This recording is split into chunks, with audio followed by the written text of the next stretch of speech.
Welcome po sa aking YouTube channel. Sa mga hindi pa po nagsusubscribe, please click the subscribe button po. At huwag kalimutang i-click ang notification bell para ma-update po tayo sa mga new upload videos. Ayan, today po ay magluto po tayo ng puki-puki. Ayan po, at ang ating mga sangkap. Siyempre po, andyan po ang ating talong. Ang ating talong ay akin pong nilaga at akin pong kinat in small pieces. Pero mas masarap po ito kung ito po ay inihaw para mayroon po siyang smoke taste po. Ayan. Kaso nga lang, pwede naman po ang ating nilaga po. Nilaga ko lang siya tapos kinat ko siya in small pieces. Siyempre, nandyan din po ang ating itlog. Nandyan po ang ating kamatis, sibuyas, bawang at may konting luya po tayo na kinat ko in small pieces. At ang ating bell pepper. Siyempre, nandyan din po ang ating oil, ang ating magic sarap, ang ating black pepper, ang ating what is this? Patis. Ayan po. At of course, kung kulang pa rin po tayo ng alat, andyan po ang ating Himalayan salt. Yan po ang ating mga sangkap sa ating masarap na puki-puki.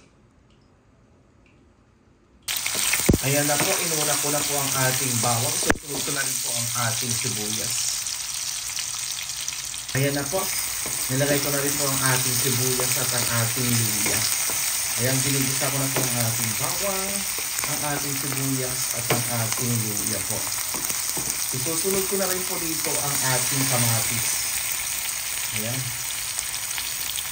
Ayan na po, nilagay ko na rin po ang ating kamatis po.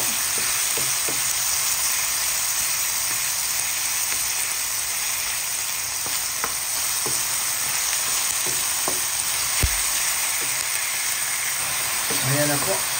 Ginigisa ko na po siya sa patis. Ayan. Nilagyan ko na rin siya ng konting black pepper at ang ating magic sarap. Ayan po. Palambutin ko lang ang ating kamatis. Isusunod ko na po ang ating talong. At yan na po, nilagay ko na po ang ating talong.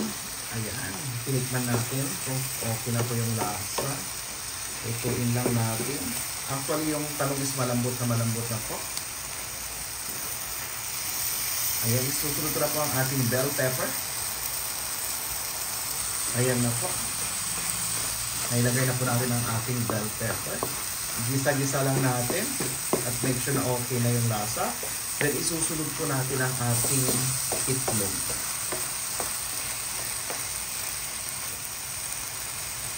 Ito na po ang ating puki-puki po. Ayan, ang technique po nito ay pakonti-konti nilalagyan po siya ng tubig para lutong-luto po.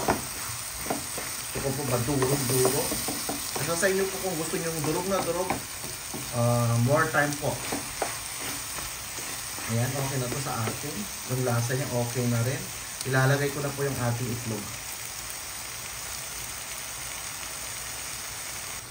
Ayan po, naihalo ko na po ang ating itlog. Ayan na po ang ating finished product po. Ang ating masarap po na puki-puki. Ayan po.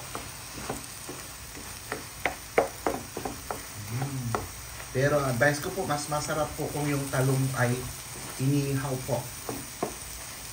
Then itatagtarin mo siya pag naihaw na, tagtarin mo siya ng pilong-pilo. Pero masarap din po ito. Ayan. Ang ating masarap po na puki-puki. Maraming salamat po.